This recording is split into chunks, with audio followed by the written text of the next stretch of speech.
it is Brent Daniels, and I am out of my mind excited because this episode of Let's Be Real is with the world famous Tom Krol. Bam! The classic man. And I'm telling you guys, here's the deal. Tom Krol is without a doubt the undisputed heavyweight champion of wholesale coaching of the world. If you have never been to the Wholesaling Inc website, go to wholesalinginc.com, check out the testimonials. No one on the planet has more real estate investing testimonials than Tom Krol and Wholesaling Inc. So it's just an absolute pleasure. You're here. We're in Phoenix. He's in the office. It's just, this is rare because he lives all the way in Florida. He never comes to Phoenix, or very rarely. He hates flying. It's fine. It's a bugaboo, but that's all right. But he's here and he's on for today. So we just want to be, this is, let's be real. Awesome. Let's be real. Let's deep dive. Let's talk about wholesaling. Let's talk about wholesaling real estate. You are the master at teaching people how to wholesale real estate. What do you think is, when people are starting out, what is the biggest hurdle that they deal with trying to wholesale properties? Awesome question. So number one, here's the secret to real estate wholesaling.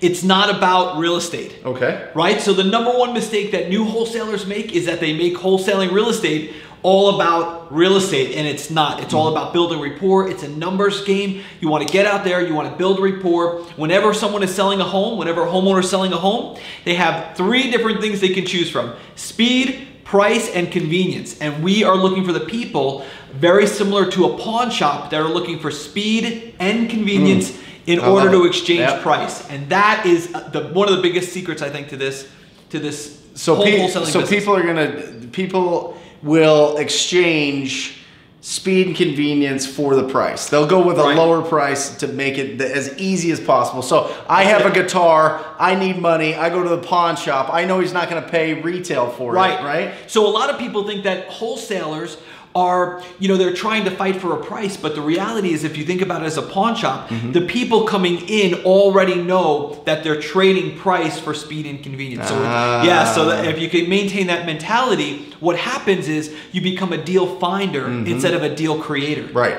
If you're a deal creator, you're going to be frustrated, you're going to have income that goes up and down, but if you're a deal finder, you just get through the nose, get to a yes and get a deal, get to a yes and get the deal. And that's the simplest form, I think, of this, the simplest definition of this business. Well, I talk about it on these videos all the time, that you have to just deal with the people that are hot or warm leads and get rid of the looky-loos. Like the trash can is like one of your best friends to just get rid of all, because you get a ton of leads, especially if you're cold calling people, especially if you're TTPing, right? And you're getting a ton of leads. Right. You got to get rid of all the ones that'll never do business with you and just focus on the ones that will. It's not about sales and negotiation ability. It's a numbers game, right? So if you can become a deal finder instead of a deal creator, and understand that you're never going to be able to convince somebody to sell their property at a discount. They either are going to sell at a discount or they are not. So if you can get through those no's quickly, one thing you'll notice with new wholesalers is they tend to have very long conversations with people who are never going to sell at a discount. Sometimes they have 45-minute conversations. As you do more and more deals and you get better at this business, your phone call time shrinks.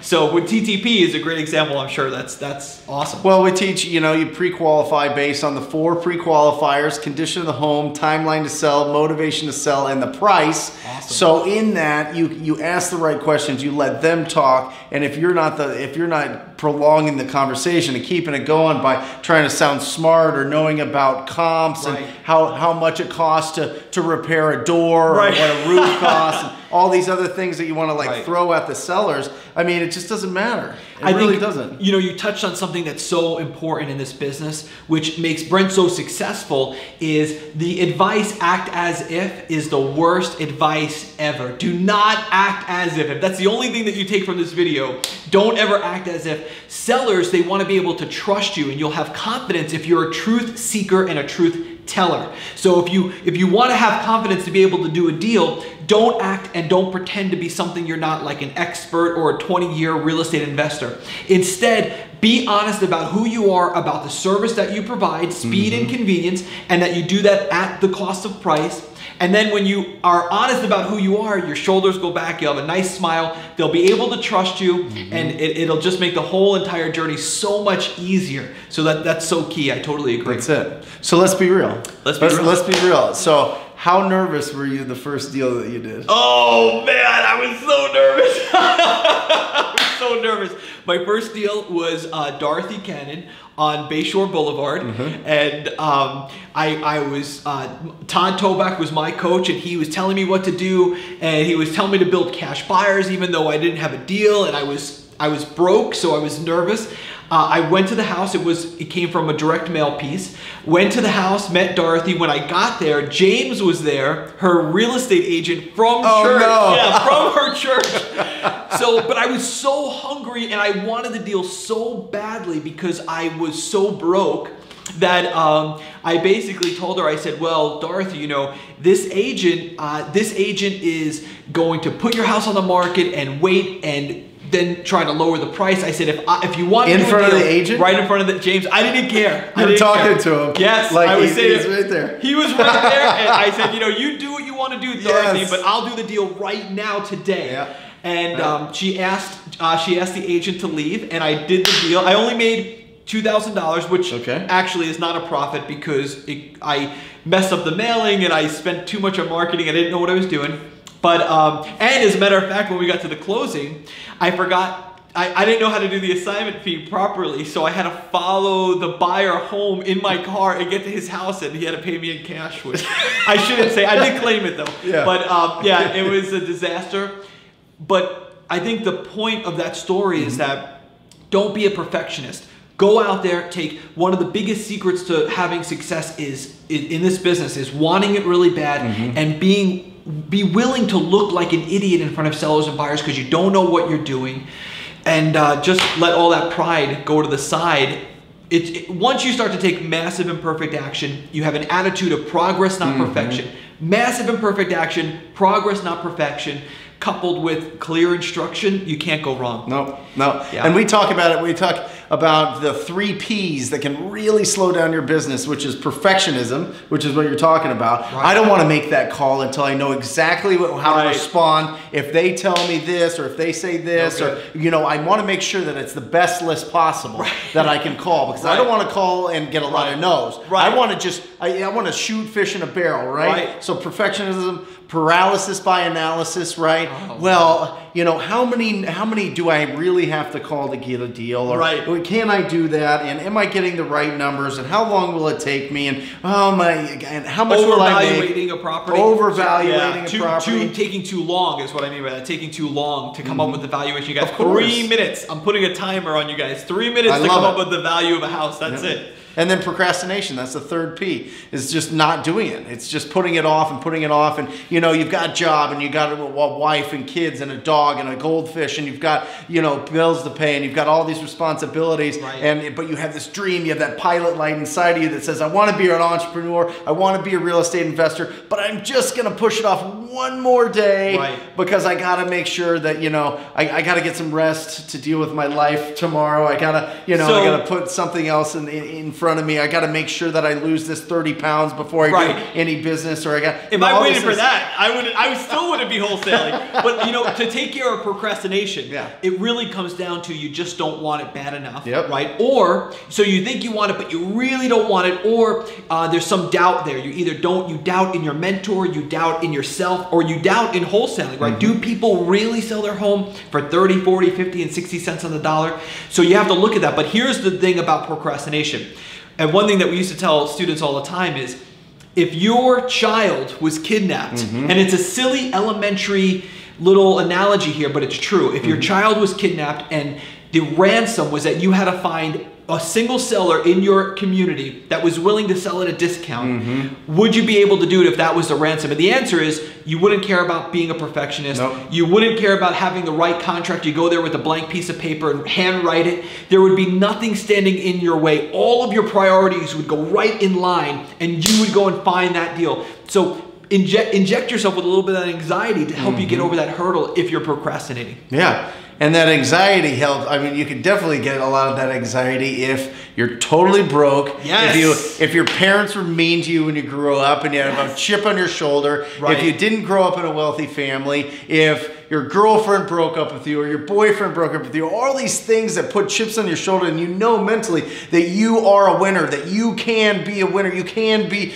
your own boss, and to be able to provide so much value to the marketplace. I think if you're in that position right now when you feel like you've just got that burning desire, that chip on your shoulder, that is beautiful. That is a great place to be, because that's going to get you up, get you out, and get you into the community and providing value. Whether you knock on their doors, whether you send a mail, whether you give them a call, whether you put a door hanger or a bandit sign or whatever it is, whatever strategy it is, whatever little actions that you take to get in front of a homeowner and be able to solve their problem that's key. Well, I will say this. I believe that the reason I was successful is that rock bottom. If you're watching this and you are at rock bottom, like I was when I started, rock bottom is the firmest and the strongest of foundations. You will outmaneuver everyone. You will work harder. You will have more grit, more determination, more perseverance.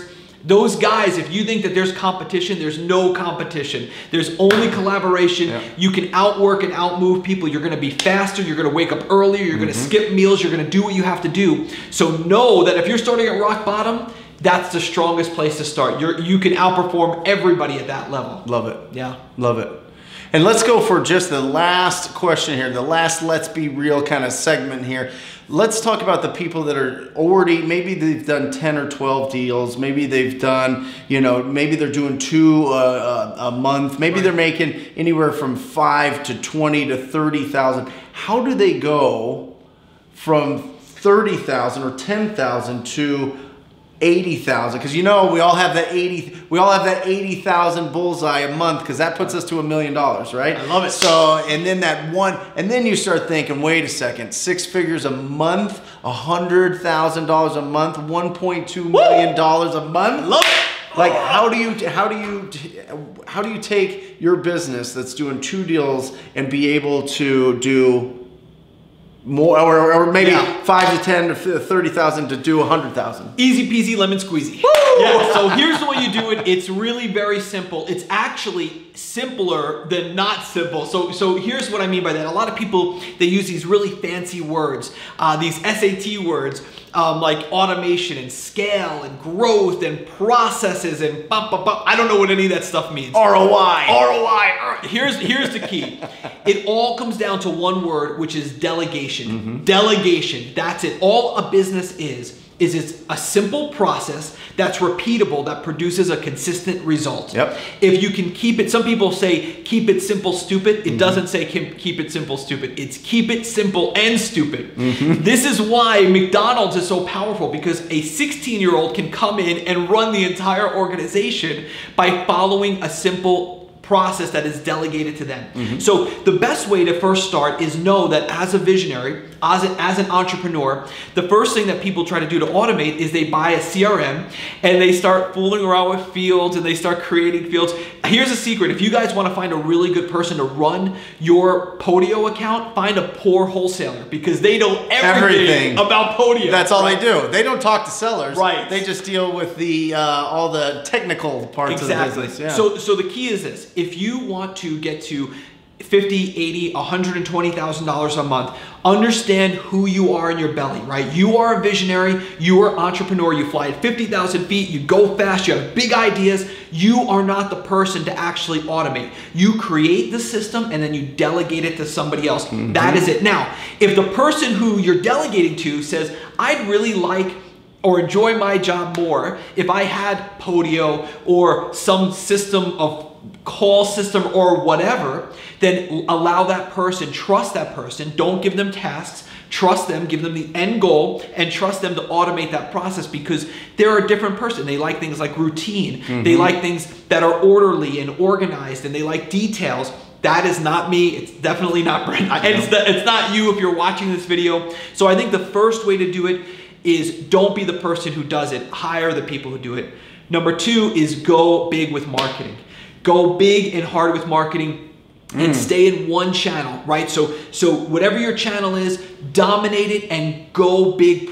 Go big into your channel. TTP, talk to people is phenomenal. Yep. So that's the way to do it. Is you can't tentatively just do small marketing. If you look at people, deep. Yeah, go deep and own it, own it, and delegate it. That is the key. I love it.